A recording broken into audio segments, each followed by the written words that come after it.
evening, everybody. I can already see there are 60 people online. We'll not get into the details as to what went wrong. So we are good to go.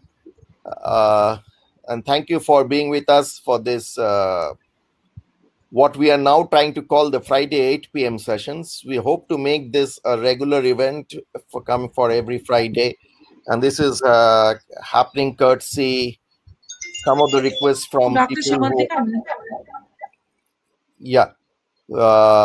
people who are either appearing for exams or will appear for exams, as well as for routine people who are practicing anesthesia day in and day out.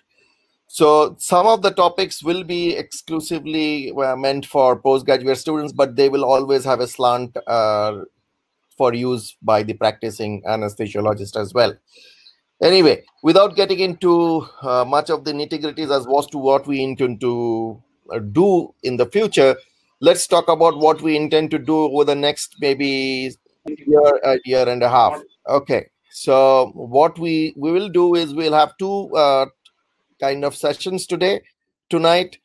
One will be the myths about fasting and feeding prior to surgery, which will be taken by Dr. Simantika Ghosh. And she is currently, she also does anesthetized a few people who undergo general anesthetics here and there at Narayan Hridayalaya, but she is there to put to sleep or for providing anesthetic services for people undergoing the big transplants, liver transplants. Anyway, so she'll be talking about fasting and feeding. And then I will take over and take you through a very, very generalized topic about the anesthesia perspectives of enhanced recovery after surgery, which is essentially a little bit about what the RAS thing is all about, but more about serving as a template as to how to address any anesthetic management for any kind of surgeries that are going to happen. So I won't waste further time, and I will hand over to Dr. Simantika, take you through her presentation about the fasting and feeding during surgery. I hope, Simantika, you are ready. Yes, sir. Thank you for such a nice introduction. Okay, so good evening, everyone. I hope I'm audible to everyone.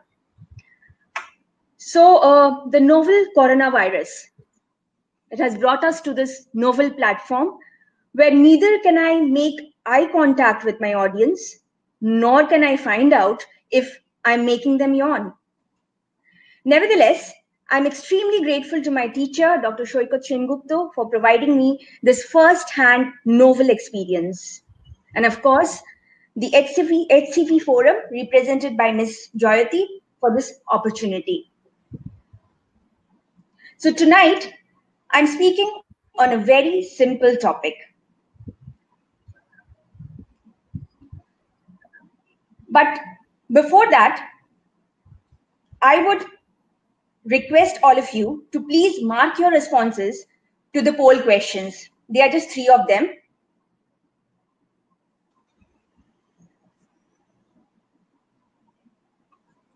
How long do your ASAPS1 and 2 patients fast for oral clear fluids when posted for an elective surgery? 2 hours, 4 hours, 6 hours, or more than 6 hours?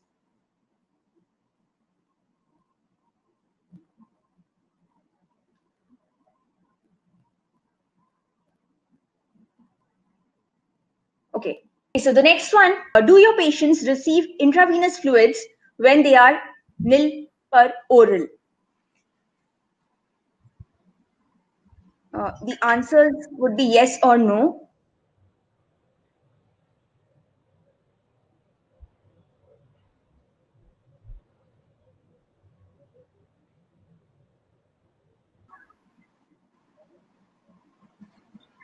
Okay, so we have the next question. When do you restart oral clear fluids for your uncomplicated post-surgical patients? 2 hours, 4 hours, 6 hours, or more than 6 hours?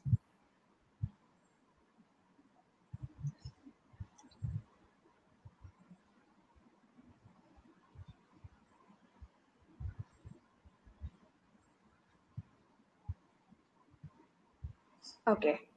So done. Most of them have, I think, attempted this. So we move ahead. Hope all of you have answered the questions.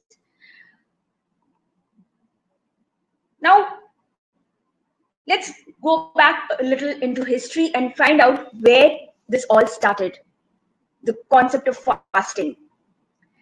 Way back in 1883, Lister noted down that while it is desirable that there should be no solid matter in the stomach when chloroform is administered, it will be found very salutary to give a cup of tea or beef tea about 2 hours previously. However, in 1946, Mendelssohn, the one who documented the Mendelssohn syndrome, he found that vomiting during labor and obstetric anesthesia led to respiratory distress due to pulmonary aspiration of gastric hydrochloric acid. And there started NBM from midnight. Again, 1986, Maltby et al.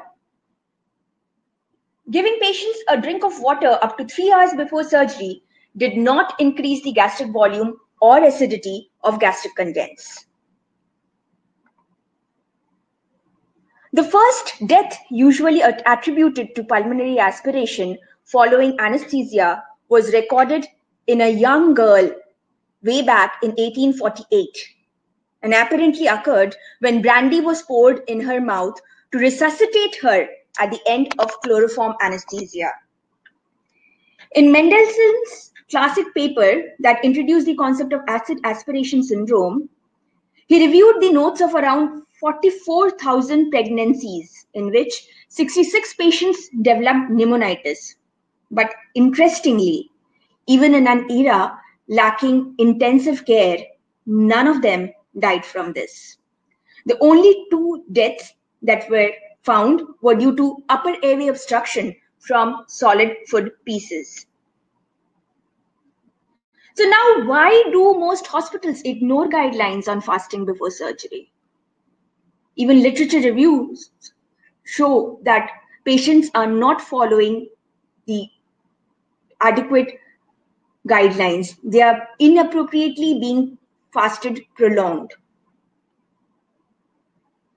Well, thanks to the myths that fasting from midnight is the best way to reduce the risk of vomiting and pulmonary aspiration during anesthesia, that the gastric emptying time of clear fluids is same as other liquids such as milk and coffee, and clear fluids ingested 2 hours before surgery can increase the risk of vomiting and pulmonary aspiration.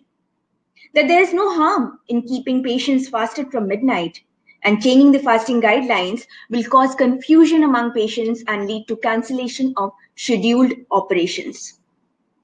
Well, are these myths or facts? Let's find out. Clear fluids, water, fruit juices without pulp, clear tea, black coffee, and any liquid through which a newspaper can be read easily. That is the standard definition.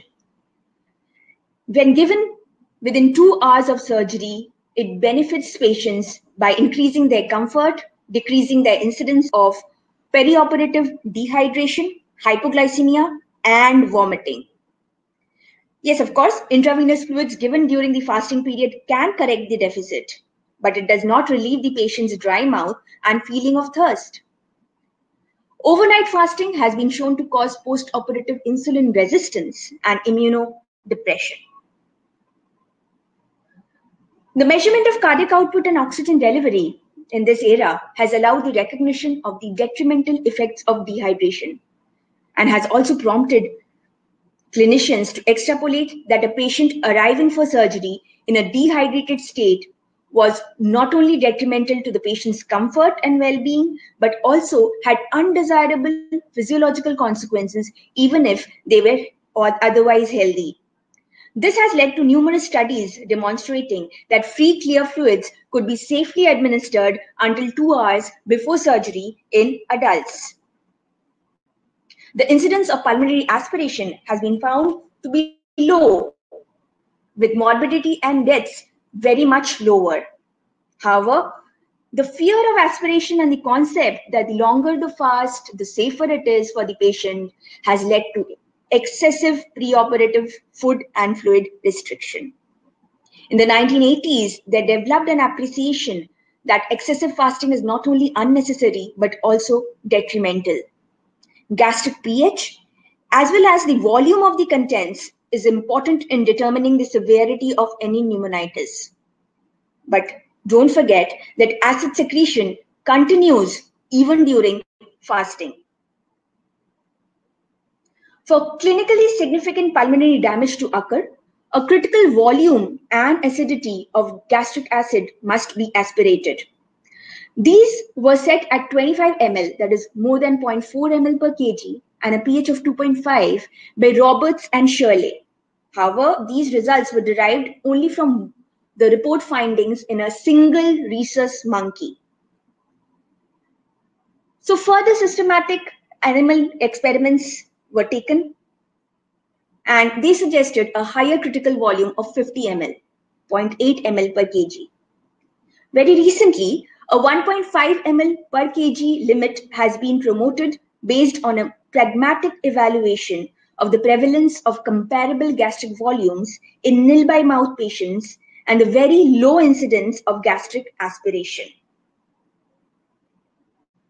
Increasing gastric pH is not possible by dilution of gastric contents with ingested water, but highly effective and reliable increases are possible by reducing the gastric acid secretion pharmacologically, as with the addition of H2 antagonists. Reduction of gastric volume, it has been seen that gastric emptying has an inverse relationship with the calorific content of the drinks consumed, with 330 kilocalories emptying slower than 220 kilocalories drinks, and water emptying the fastest.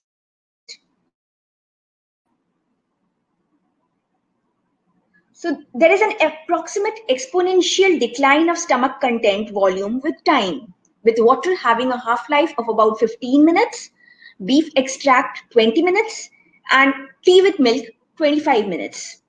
This very well suggests that a 1 hour fasting time for water is entirely reasonable. Maltby et al.'s classic study, which has been replicated by others, showed no increase in volume or pH with a drink of 150 ml water given between 120 minutes and 180 minutes before anesthesia.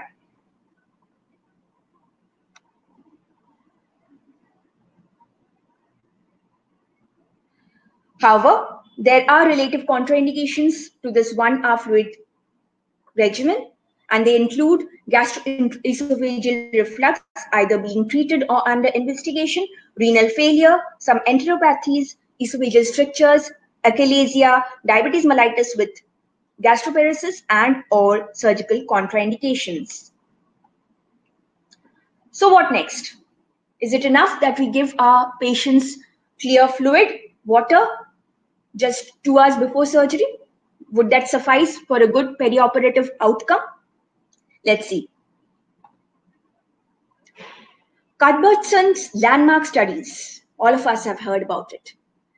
He described the catabolic state that accompanies bed rest and major surgery, with the later work characterizing the stress response and resultant catabolism and hyperglycemia. Parallels have been drawn between the energy requirements for postoperative patients and for athletes undergoing a major sporting endeavor. Both require increased oxygen utilization. If this process fails, there is a switch to anaerobic metabolism and accumulation of lactate, with the outcomes for both patients and athletes significantly impaired. It was therefore understandable that high carbohydrate diets well known to athletes should be tried in patients undergoing major surgery.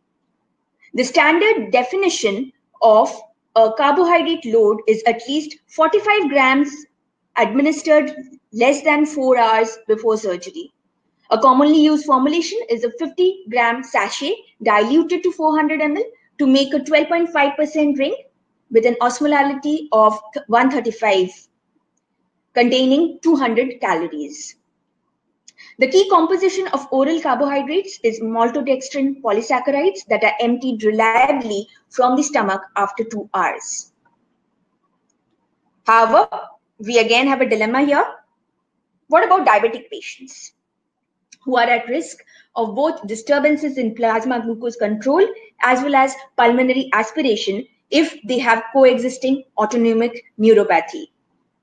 The paradox here is that the surgical stress response and insulin resistance will increase plasma glucose, which we know as the diabetes of injury, and should be reduced by carbohydrate loading. Yet, the same carbohydrate loading may substantially alleviate the plasma glucose levels. So what do we do?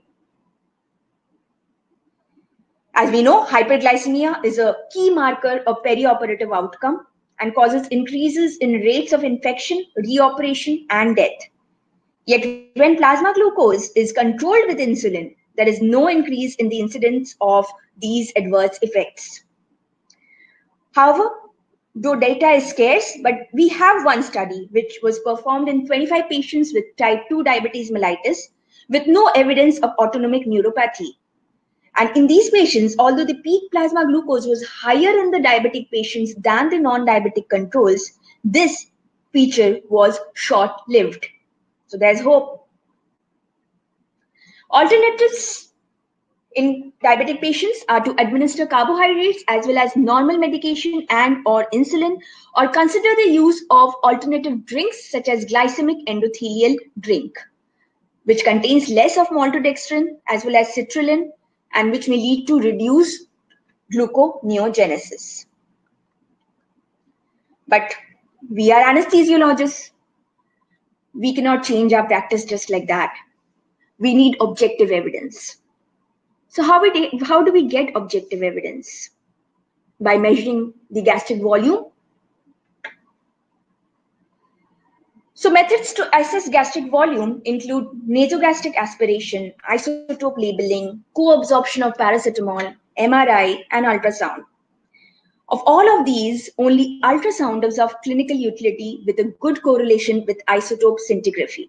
It allows visualization of solid matter which needs to be treated as a high-risk full stomach even if there is a low content volume. The antral cross-sectional area is measured in the lateral decubitus position and the gastric fluid volume read from a validated table using a predetermined formula. Ultrasound assessment in children confirms that 10 to 15 ml per kg clear fluids given 2 hours preoperatively results in a reduction rather than an increase in antral volume by the time of induction. And according to a 2016 survey by the UK Association of Pediatric Anesthesiologists of Great Britain and Ireland, a number of pediatric anesthesia services have recently moved to a 1 hour rule for clear fluids. Many studies have shown us the effectiveness. There's an audit from India in which they found that the risk factor association has a greater effect on residual gastric volume than the hours of fasting, and that ultrasound assessment of preoperative gastric volume is an effective screening tool in patients with risk factors such as GERD, obesity, diabetes mellitus, and chronic kidney disease. A recent study just published in April 2020 for assessment of gastric content in fasted patients before elective lap choles. There are many guidelines that have been coming for the fasting guidelines and the feeding of patients perioperatively. Most of them concur. The American Society of Anesthesiologists published guidelines in 1999, 2010, and then updated it in 2017. The fasting recommendations by ASA, they recommend a minimum fasting period of 2 hours for clear liquids, 4 hours for breast milk, 6 hours for infant formula and non-human human milk and light meal, whereas more than 8 hours for fried foods, fatty foods, or meat. Not only preoperative fasting, but perioperative feeding is equally important. When you resume your patient's feeds post-surgery, also affects outcome. So the SPEN guidelines were a very good set of guidelines published in 2017 targeting the clinical nutrition in surgery. In 2019, the NICE guidelines were updated and have the same recommendations more or less as SPEN. But all of these are international guidelines directed at a population which is totally different from our population. The data that they have is only from the Western population. What about the Indian population? So the time has come for our guidelines made by us, for us. Just this month, the Indian Society of Anesthesiologists has come up for the first time with perioperative fasting and feeding in adults, obstetric, pediatric, and bariatric population, a set of practice guidelines from the Indian Society of Anesthesiologists. Well, if you ask me, what was the need? Well, diverse healthcare settings and differing practice standards from Kashmir to Kanyakumari.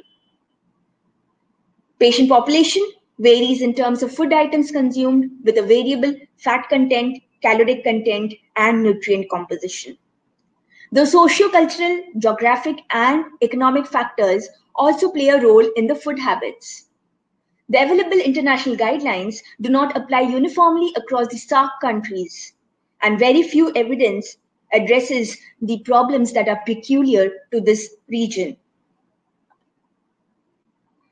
These guidelines focus on recommendations for withholding solid and liquid food before elective diagnostic or surgical procedures performed under deep sedation or anesthesia, be it regional or general. For the resumption of oral feeds in the post-procedure period, aimed to reduce the incidence and severity of aspiration pneumonitis and other complications such as hypotension during induction of anesthesia, to prevent delays or cancellations of surgical procedures, and of course, all of it for a better patient outcome. There are a few definitions that have been devised in these guidelines. They define an empty stomach as a state when the gastric contents reach the baseline volume after the intake of a solid, semi-solid, or liquid meal. Baseline volume is defined as the volume of gastric contents of an adult after overnight fasting. Residual gastric volume is the volume of gastric contents at the time of examination or evaluation.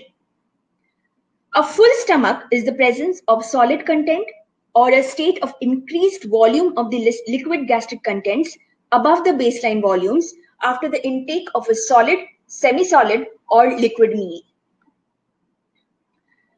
Here, they have defined clear liquid as any liquid which takes less than 2 hours to empty from the stomach in human beings. A non-clear liquid is defined as any liquid which takes between 2 hours and 4 hours to empty from the stomach in human beings. A light meal is defined as any food item which takes between 4 hours to 6 hours to empty from the stomach in human beings, and a heavy meal is any food item which takes more than 6 hours to empty from the stomach in human beings. Now, clear fluids like coconut water, they have even specified the amount to 400 ml of coconut water, 200 ml of black tea, 200 ml of black coffee, 25% dextrose, watermelon juice, juices without pulp, that is. They can be taken within 2 hours of surgery. Non-clear fluid liquids like 200 ml of milk, buttermilk 300 ml, fruit yogurt 150 ml, cold coffee 200 ml can be taken 2 to 4 hours before surgery. A light meal can be taken up to 4 to 6 hours from induction of anesthesia, and a heavy meal needs to be taken at least more than 6 hours before anesthesia.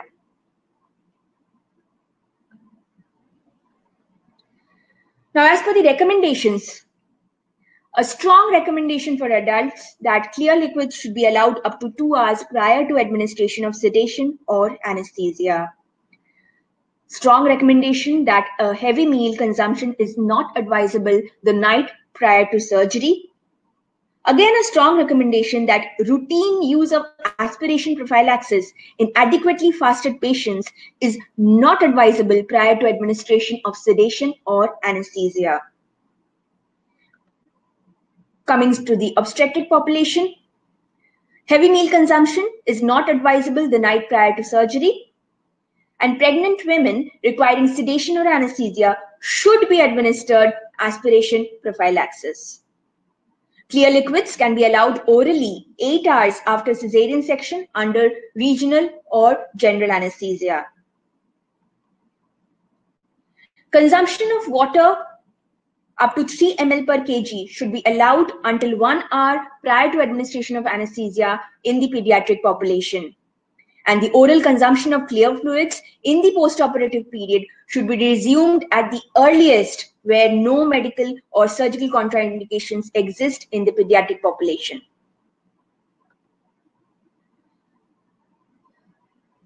Not many changes in the bariatric population guidelines, because it's a weak recommendation according to them that obese individuals may be considered to be at higher risk for aspiration compared to non-obese individuals when administered sedation or general anesthesia. And in obese individuals, the advice on preoperative fasting practices may be the same as in non-obese individuals prior to administration of sedation or anesthesia is also a weak recommendation. Coming to gastric ultrasound, the quality and quantity of gastric contents should be assessed in the right lateral decubitus position, has a strong recommendation in these guidelines. So now we have our own guidelines, and probably because this is the new set of guidelines, we need to probably go through them, and there may be additions and changes coming over the years. But yes, good that at least there has been a start. So that's all from me. Thank you very much.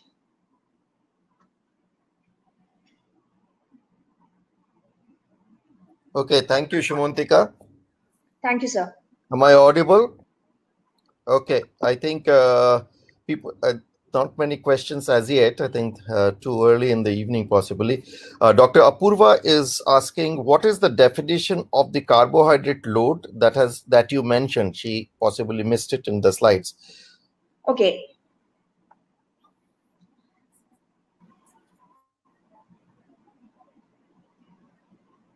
And to everybody, even if you have missed it in the slides, I think these presentations will be uploaded and will be available on the HCP forum, and they put it as the web-based lecture anesthesia series. So since you have registered, since you are watching this and hearing this, at the end of the session, maybe within 24 hours, these are uploaded onto the HCP forum. So please feel free to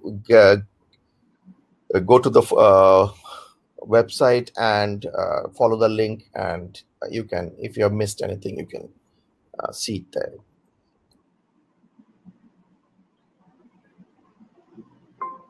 there. It's good to find. Yeah, you carry on, figure it out. Dr. Chakrarao, thank you for joining us, and I can see one of my gurus of pediatric anesthesia, Dr. Ramesh, has joined in. Thank you, Dr. Ramesh, for coming in. It's so heartening and so warm to have all of you around. So Apurva, the standard definition of a carbohydrate load goes as at least 45 grams of carbohydrate administered less than 4 hours before surgery. 45 grams less than 4 hours before surgery. Okay. If anybody wants to possibly add something, I think I can see Bibu madam is there. she wanted to put in something. Professor Amna Goswami, she wanted to say something possibly, or Shuchodita wanted to say something. Okay, till that time, Simantika, there is a question from Dr. Dilip, and Dilip has been one of the instigators for starting this lecture series. Dilip wants to know whether there is any recommendations for total parenteral nutrition post-operatively. Okay, thank you for the question. TPN mostly for patients who are not able to take orally, or maybe probably they'll be because of the surgical complications. We are not able to start the fluids, but the best thing to be done is to start orally. That will prevent even gastric translocation and help the gut to recover soon. So TPN recommendations are just for a very limited set of patients. Yes, I think what I would add to Dr. Shimuntika is that unless there is a reason not to feed the gut, you feed the gut as quickly as you can. And this is something that we learned from critical care, and which is, she was talking about one of those things about fast hug, where you start feeding the gut as quickly as you can. So unless there is a pressing reason of not feeding the gut, you start feeding the gut. And I think I will take you through the ERAS things. And one of the few things that we learned from ERAS was that that block in the mind, and this is a typical surgical block. I think it's more with the surgeons, that if there is a GI anastomosis, they would withhold feeding the gut till, I would say, time immemorial. But now we have got data even after an esophagectomy that people have fed the gut in the PACU and then send the person to the ward from the PACU. So all these myths about when to feed the gut is slowly going away. And unless there is a pressing need, you don't actually go on to TPN in the post-operative period. Shimuntika, there's a question from Dr. Shomodik Pal. At what time would you recommend the post-cardiac and neurosurgery patients to be started on feed? Well, post-cardiac patients, again, what is the status of the patient, and post-neurosurgical about the GCS status of the patient. The overall recommendations are to restart the feeds, as Sir rightly mentioned just now, that it's overall the recommendation is to start as soon as possible, because that helps prevent a lot more complications, which then take the patient to a vicious cycle. So I haven't come across literature which focuses on patients undergoing cardiac or neurosurgery, but I think even in those patients, it is wise to start feeds as soon as possible. Obviously, taking into account their neurological status in the patients for after neurosurgery and hemodynamic instabilities in post-cardiac surgery patients. Yeah, I would just add that it is, if you're fast tracking, even after cardiac surgery or neurosurgery, as is the norm, I think the standard protocols should be followed. If they're good to be extubated, if the hemodynamic is still stable, and there should be no reason why we withhold fasting. I think Dr. Aditya Gupta has a question for you on the mandatory glucose drink pre-op, especially in the Indian scenario. Yeah, mandatory.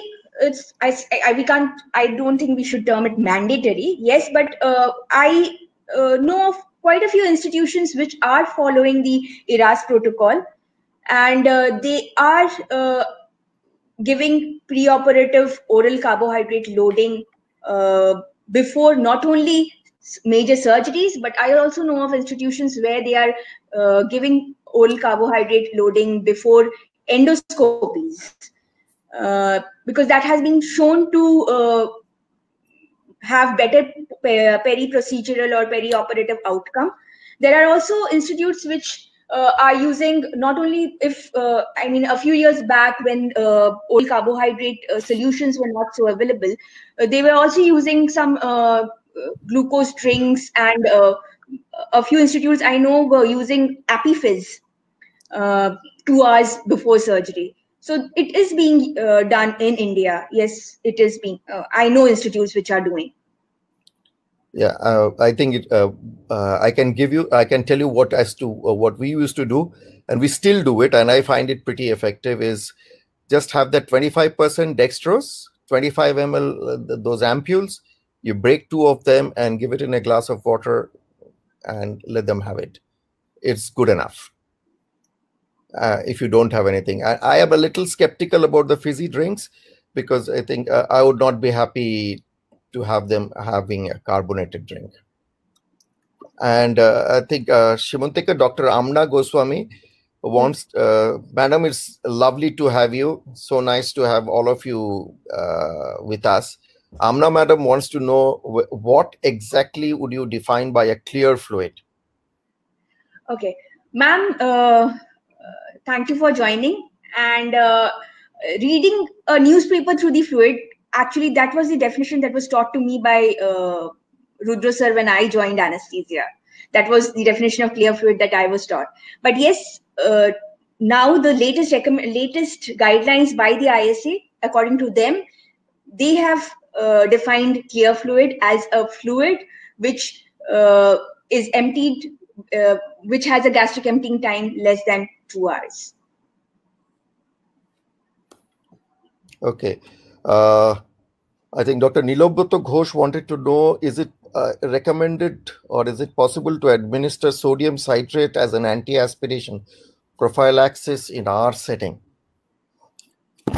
Well, I have no, in all these years, I have no experience of administering sodium citrate. I think I'll tell you about this, Nilobruto. I think we did have sodium citrate for a few years, but I think it was not used and the manufacturers took it away. So we don't get those pre-filled sodium citrate 20 ml kind of small bottles that that we can get, and which is available freely in the West. So we don't get it here, but if it is available, you might use it. Now people can question as to what actually would you really need it, but yes, if it is a high risk patient with an acid aspiration, for acid aspiration prophylaxis, those who are at high risk of acid aspiration, it may not be a bad idea to use it if you have it.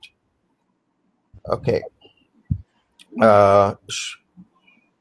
Shomodi Pal wanted to know what is the recommended fasting for patients undergoing procedures like percutaneous interventions, chemoport insertions, and stuffs undergoing regional blocks. Shomodi, I think the recommendations are the same, because you see, even patients undergoing procedures under local anesthesia, they can anytime need to be converted to a general anesthetic. So the recommendations, the guidelines remain the same. Yeah, I think that is true, and that should be the take-home message. Dr. Abu Riaz, good to have you, Abu, from Guwahati. Patient on RT feed, is the patient allowed clear fluids 2 hours prior to surgery? Well, we need to withhold the rice tube feeding more. If we are feeding the patient, obviously the feeding should stop. But clear fluids, yes, I guess at least for to prevent the thirst and not the feeling of thirst. So he can be at least allowed to at least wet his mouth. I am not sure of a specific guideline per se. Yeah, if it is on a RT feed, through the RT, yes, you can. As long as it's the same clear fluid that you have given through mouth. Okay, I think there are no more questions for you, Simantika. I think thank you very much. Jyoti, you can make the concluding remarks and close the session. I would like to thank Dr. Sengupta and Dr. Ghosh for the lovely session, and I would request all the participants to kindly share your feedback. You will be getting a mail very soon uh, to share your feedbacks, and you'll be getting an e-certificate of this whole webinar, and within 24 hours you'll be getting a link in which you can also view the recorded version of this whole webinar. So I would like to thank sir, I would like to thank ma'am and everyone who has joined. Good night. Thank you. Thank you. Okay, Bye-bye. good night, Jayati. Thank you, sir. Good night, sir. Good night, everyone. Bye-bye. Yeah, good night everyone.